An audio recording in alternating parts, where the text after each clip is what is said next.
Alright, what's going on everyone? It's Green Zero back here again, and I did say that I might bring some footage from the tournament here, and I have gone straight ahead and done so. It's not the finals. The finals were pretty good. There's one or two games in there worth watching. Not sure if I want to bring them. I'm not choosing to bring them now because I don't really have the time today to do 4 games. I only have time to really do one, so I've gone and picked this one out. I think it's a quarter-final battle between L1onCub and Panader0. I did mention it in the last VOD, and this one was pretty awesome, man. It was pretty rad. You can actually see that Joshy Boshy F and myself observed this game. It was on the live stream, so if you've seen the live stream, which has been uploaded, the tournament recap a bit slow. Come on, GameReplays.org. You need to get your organisation together. There, I would have expected to be out almost straight away. But yeah, the live stream, this was live streamed. I did miss the first 10 minutes, had some Skype problems. But anyway, I've come back. I'm going to give this one a full dedicated VOD in HD.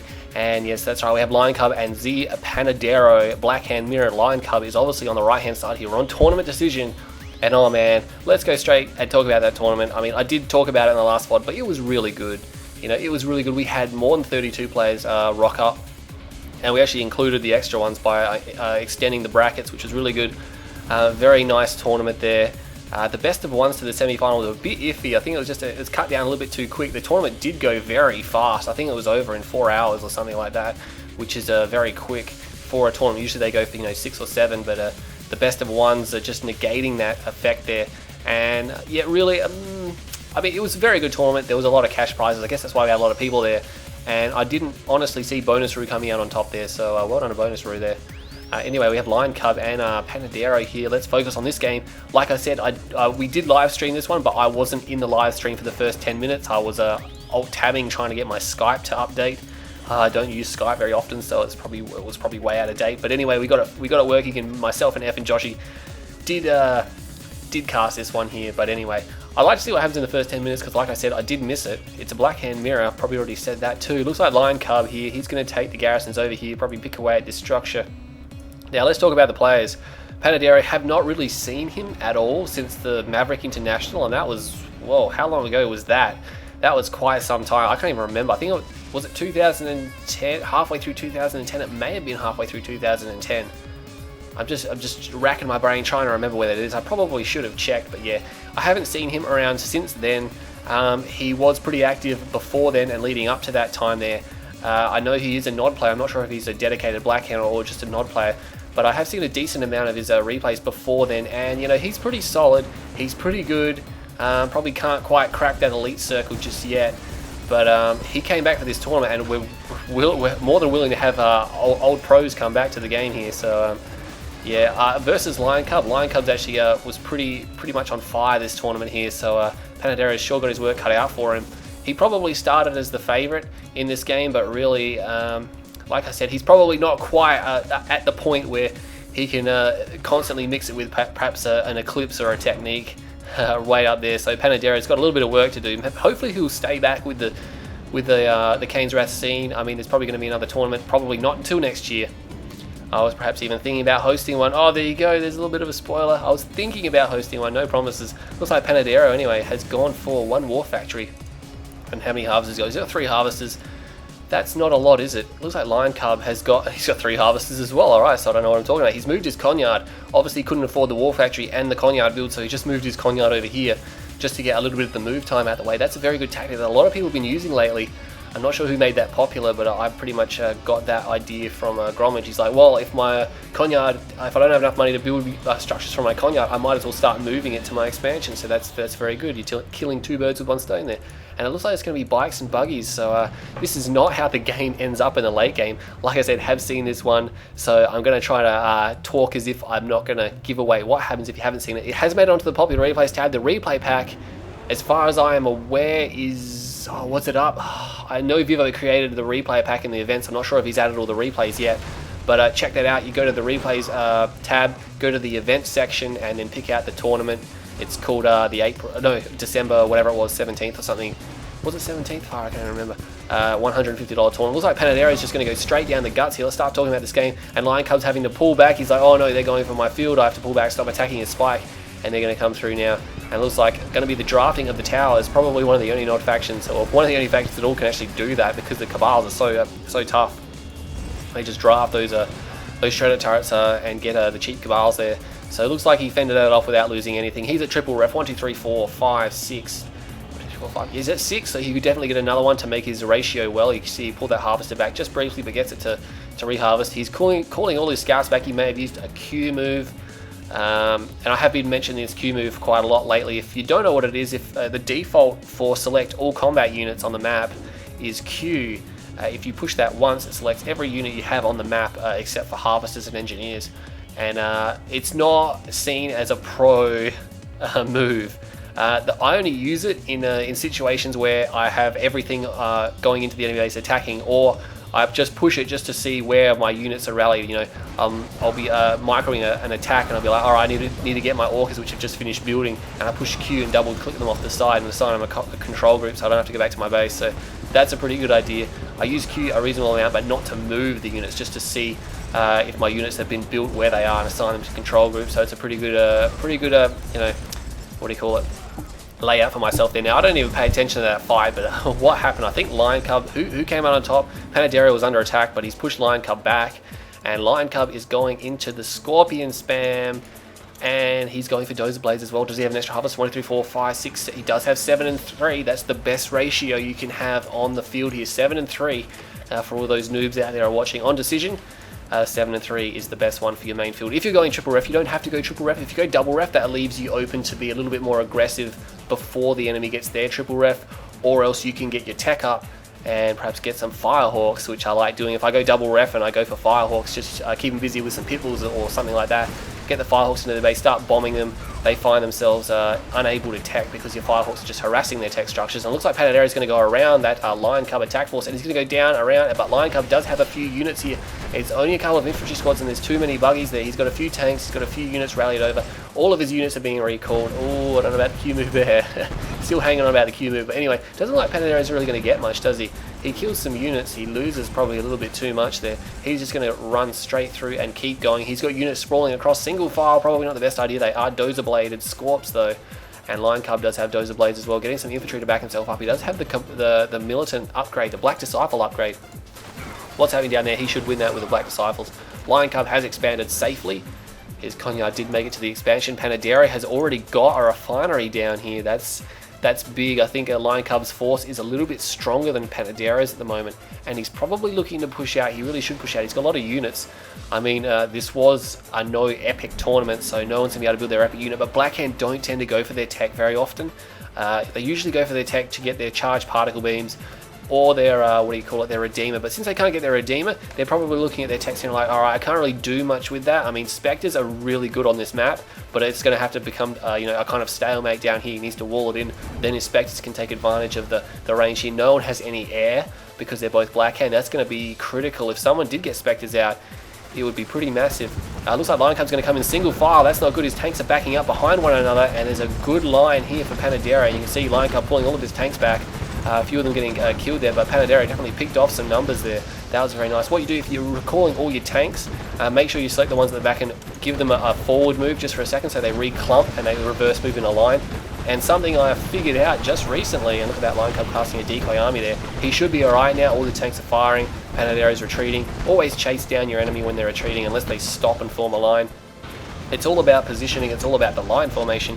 And if you have not mastered formation move yet, you really should have, because it will win you fights even if you have less units than your opponent. Like, this is a straight up Scorpion spam fight, but whoever has the better positioning will probably win, even if they're down, at 20% less tanks or something like that, depending how it goes. But l1onCub's going to be in trouble here. He's going to be destroyed over here. He's losing a lot of tanks. A big force multiply here by Panader. l1onCub, however, he has destroyed the spike. He has got a few tanks mingling back there, but I don't think it's going to help him out. He's got more tanks coming from his main base as a backup here. He's got the War Factory to help repair. Panader is probably going to focus these guys down though. And now back to what I said about the reverse move. Not the reverse move, the formation move here. And I just kind of gave away what I was going to talk about, but you can actually reverse move in formation. And everyone's like, oh my god, holy crap, you can.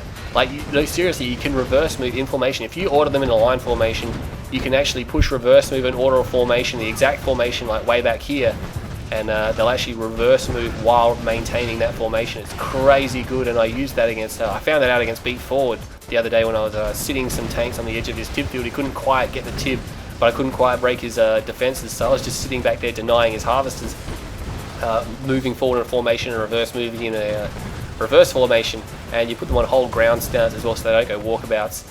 That's a great way to deny Tiberium, especially if you set infantry up on one side of the field when the enemy's on the other. Their base defenses can't reach across, but if your units are on hold fire, no, not hold fire, but hold stance on the other side of the tib field, they can shoot into the tib field, they won't walk into it, and they'll keep out of range of the base defenses, if you know what I mean there. But anyway, this is going to be a straight up tank battle, and really it's going to be all about positioning here. Who can destroy more tanks, who can get more money, and l1onCub has definitely been probably losing this fight. Panader0's got a lot more tanks in him, and most of the game I think Panader0's been doing a little bit better job than l1onCub at the moment. He's really pushing, he's being aggressive, there's a lot of shooting going on there. There is a ton of tanks here, oh man. It's getting messy. Are they focusing down? I can't even see. I could bring the health bars up here, but that clutters things up like crazy, which is why I don't play with the health bars on too often. I fight with the health bars on when there's a really technical engagement and you need to really focus down, you know, those high tier units and stuff like that. But it looks like l1onCub does have obelisk defense here. He's got his tanks kind of sprawled. Panader0's tanks aren't quite focusing anymore. They're just moving. You've got to watch your move orders. If you just move straight into the enemy and you're not focusing them down and he's focusing you down, you're going to lose really quickly. You can move into the enemy, make sure you stop and shoot, move and stutter, kind of like StarCraft style. But anyway, I'm not a big nod player, so I'm not the best at maneuvering swarming tanks. I really am primarily focused on how to kill them and not how to maneuver them around. But l1onCub looks like he's held off there. He didn't really lose any harvesters, did he? There's almost helped him a little bit. He's got the charged particle. There we go, charged particle beam. That is definitely going to help him. He had some infantry over here, but Panader0's main base pretty much undefended. No one's got eyes through the middle of the map. That's important. No one's got any scouting whatsoever. That's completely blank. l1onCub has sent just one lone tank up there. Another tank is going up there now. Panader0 regrouping. l1onCub obviously has his tech and he's expanding, but he's out of Tiberium.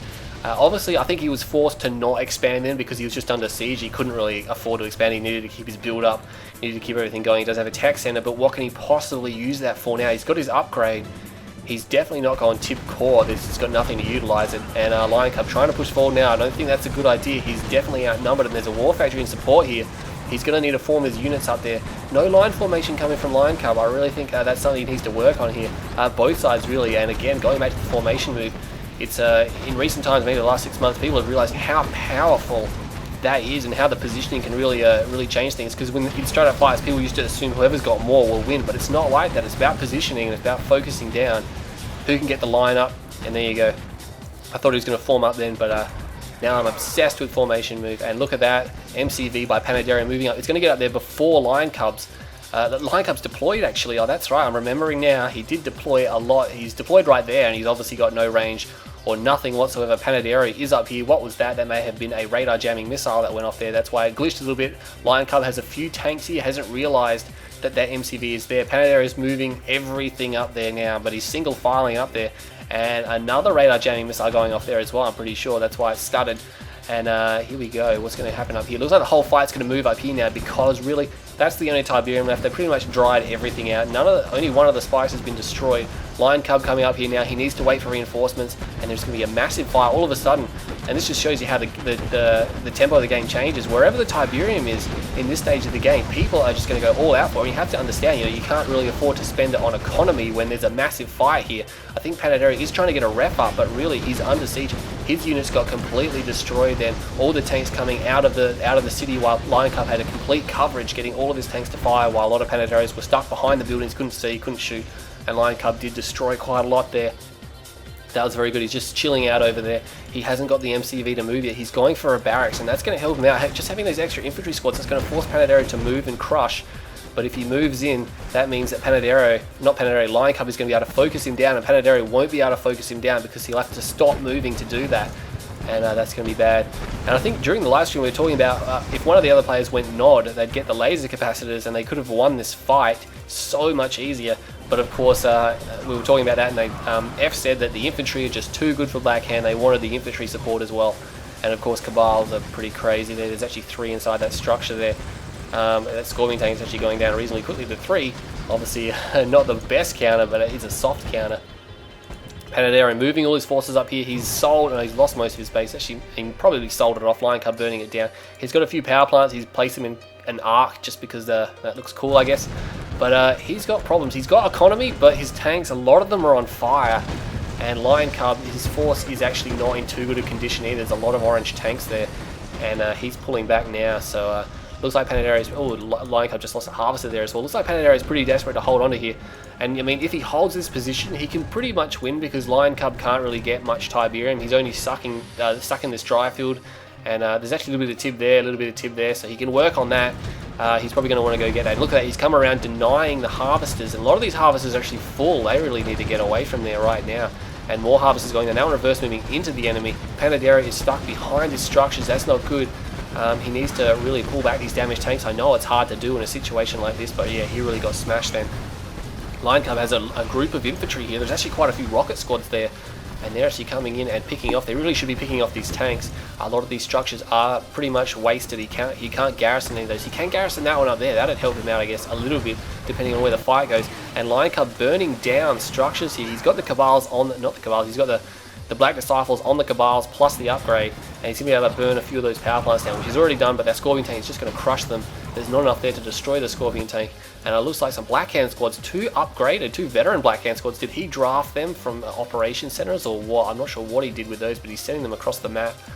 No one has grabbed these towers. I think we were talking about in the live stream as well. If someone grabbed these towers, that would be a massive advantage there. That would be a huge advantage. Scorpion tanks have a tough time breaking those. They'll lose several tanks in the process of destroying that. It's only $500 to capture it. Works immediately. There's no cooldown. It's not an EMP spike. But yeah, if it destroys at least one tank, it's already paid for itself.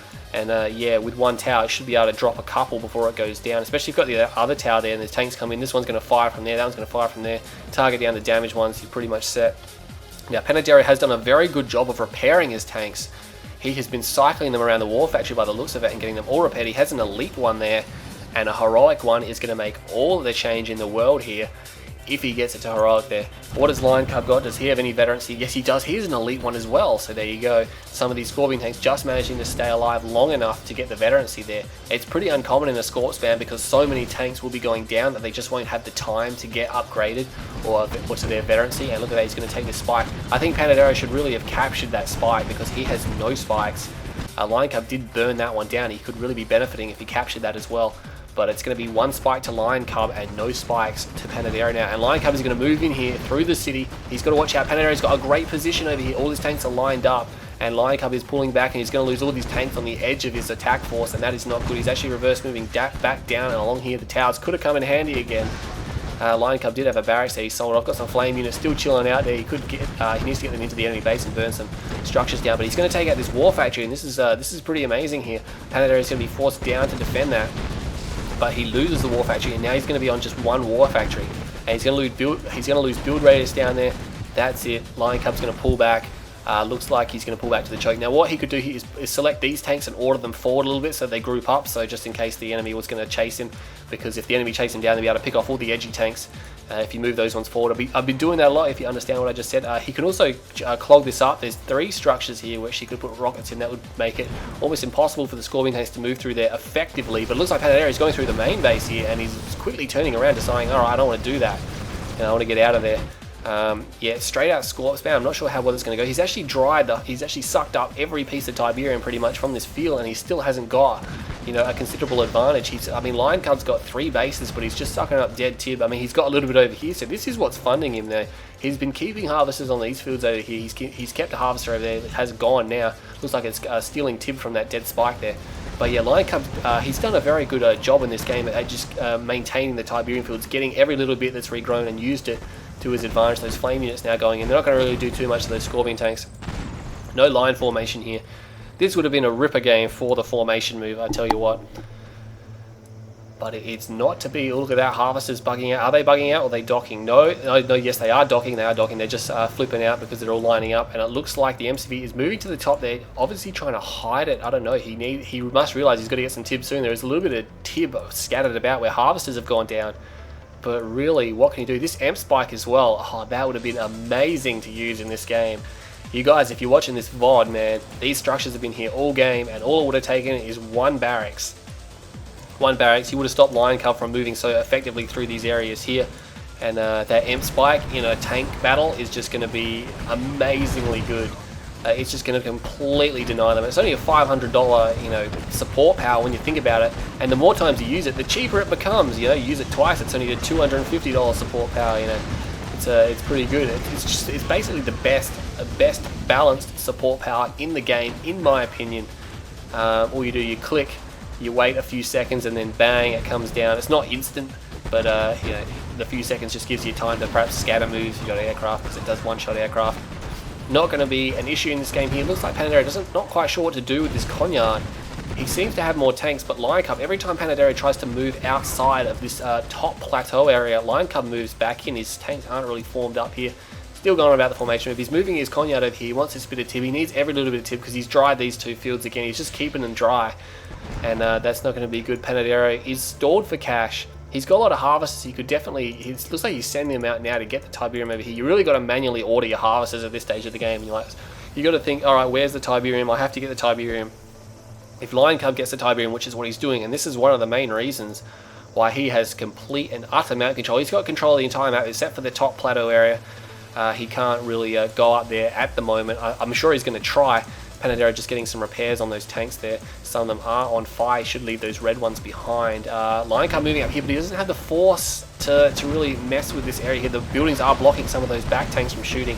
l1onCub, is he focusing them down? I'm not quite sure if he's focusing down. He may be focusing some of them down, but he gets completely destroyed.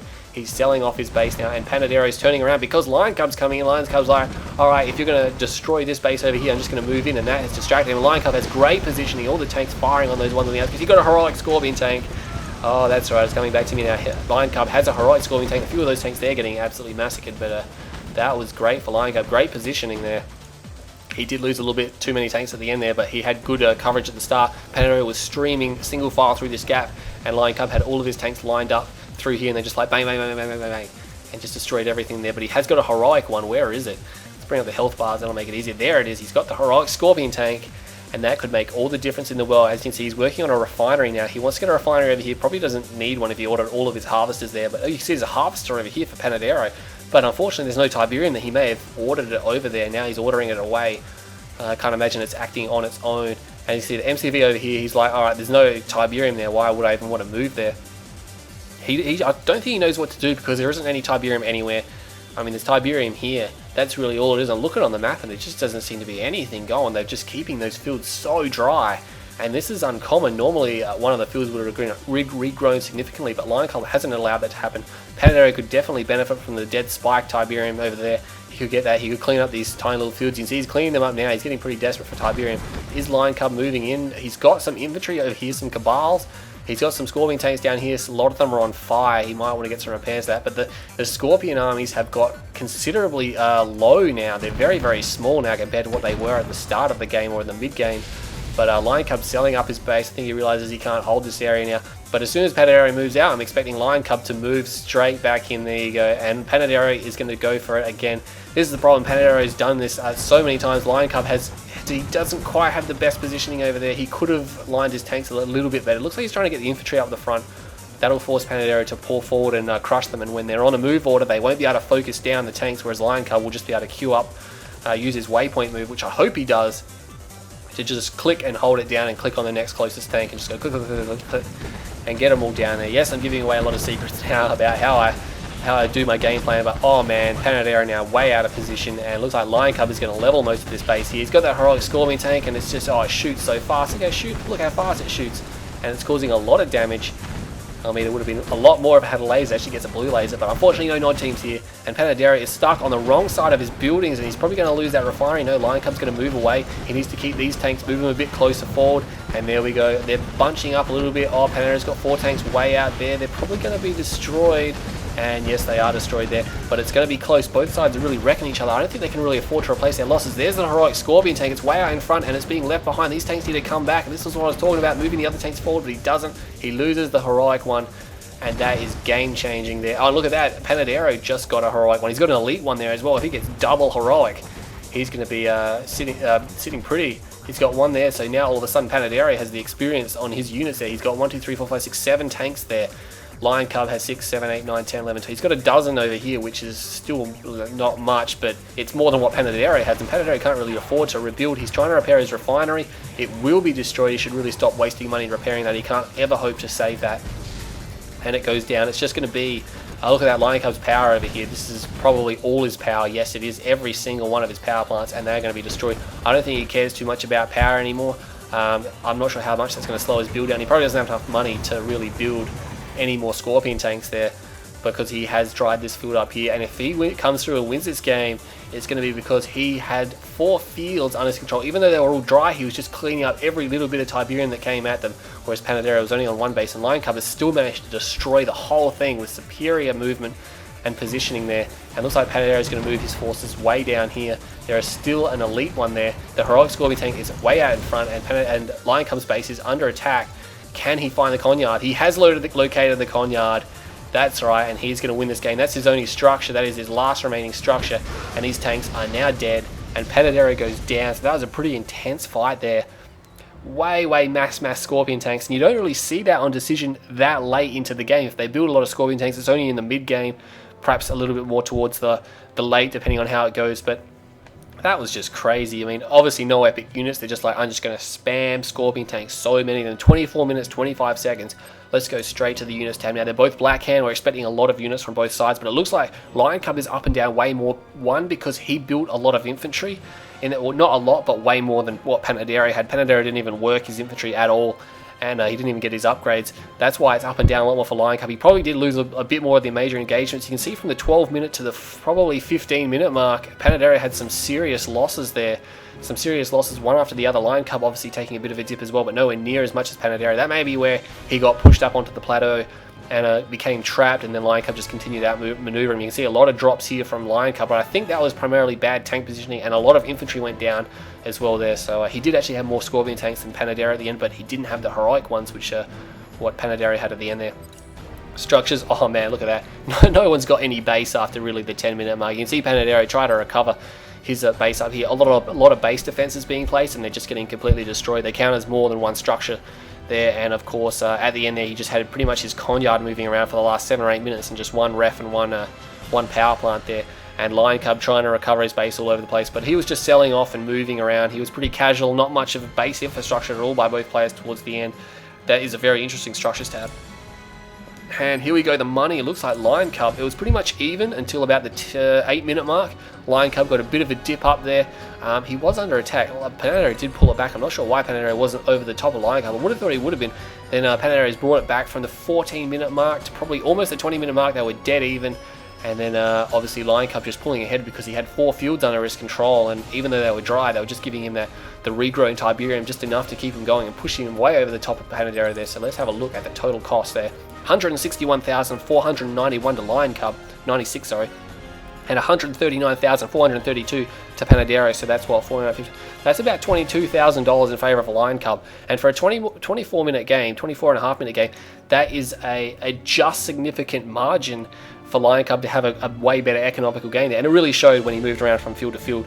So that was pretty good there. He obviously lost way more Scorpion tanks. You can see his kill death ratio was 0.72. Obviously a lot of infantry there. Panadero had over 1.37. Not much infantry. He did a better job positioning his Scorpion tanks in that game. He had way more areas where he was in a better position and killed more Scorpion tanks. It's just that he got caught out of his total position and lost buildings, which is why I think it came down there. So units lost 448 to LionCub.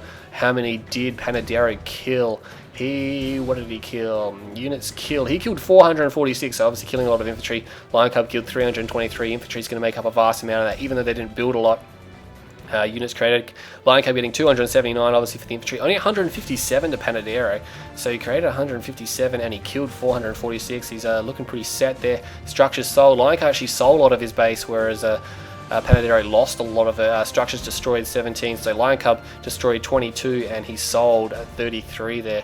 So that was pretty good. Structures captured structures created 99 for LionCub. He built more than Panadero, so didn't see that one coming. Structures lost 109. Well, that's pretty bad by LionCub, but he really didn't have much at the end of the game, and he won because he found the Conyard there. So that was a pretty intense game from the tournament. I hope you all enjoyed this VOD, and I might bring you some more from the tournament later on. We'll see how it goes, but anyway, yes, I hope you all enjoyed that VOD, and I'll see you all next time.